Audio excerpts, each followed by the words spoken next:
to go? Hi, my name is Richard Finn. We are about to create a video for you about the original Swedish movement cure.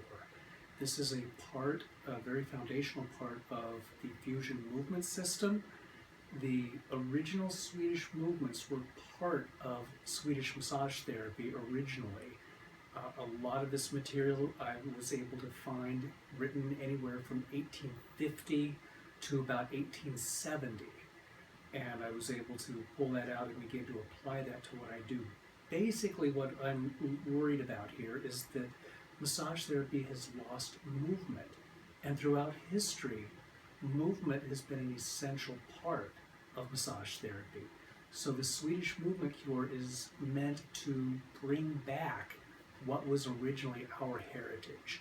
Now, a couple of things to know about the Swedish movements. This is meant to be incorporated into what you do. So while I'm just showing the movements here in this video, do not do that. What I want you to do on your own is, as you are doing whatever type of body work you do, incorporate the movements into that. We are not to separate them in our practice. Number two, this is not a panacea. This does not fix everything. What it does is it takes the work you do and it amplifies it. It acts as a support, and it is the foundation of movements that you can send your client back home to be able to do. And that's a really important part, something that we should be doing.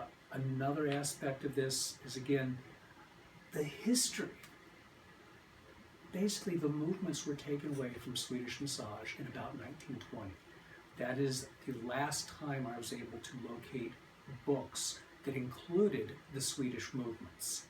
And the movements were taken away and essentially became physical therapy.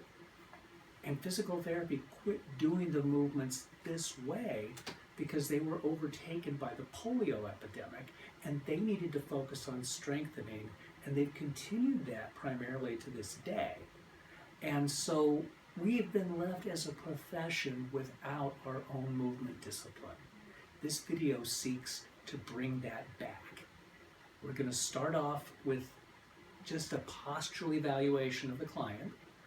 We're going to do a few range of motion tests just so we can assess what position their nervous system is holding them in. I'm not looking for what's wrong or anything like that. What I'm looking for is, what are the muscles doing? How are they holding a person there? Because the muscles do what the nerves tell them. And then what we're going to do is do the movements. Now, the movements are based on a couple of different things. Originally, the thought was this is all based on, just like Swedish massage, on blood. And so the idea was, as we shorten the muscles here, the blood squirts out, we lengthen the muscles, and the blood comes back in. Now, that is also accompanied by a pause between maximal shortening and maximal lengthening. And so we're going to do this according to the directions given by George Taylor and Charles Fayette Taylor. We're going to do 4 to 6 repetitions, and we're going to do this passively. That's the first stage of the movement cure, is to do this passively.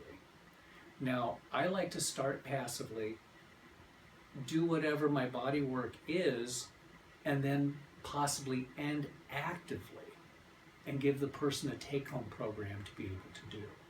So that's how I like to use the movements. This video is going to focus on just the passive use of the motions. But we have 3 different phases. We have the active one to start with, the passive to start with, the active to end with, and then the home care component of it. And that's the type of thing we would be showing in the seminar. But in this video, we'll see how this works, and then we'll test and see afterwards to see what changes may have occurred just using this apart from regular body work.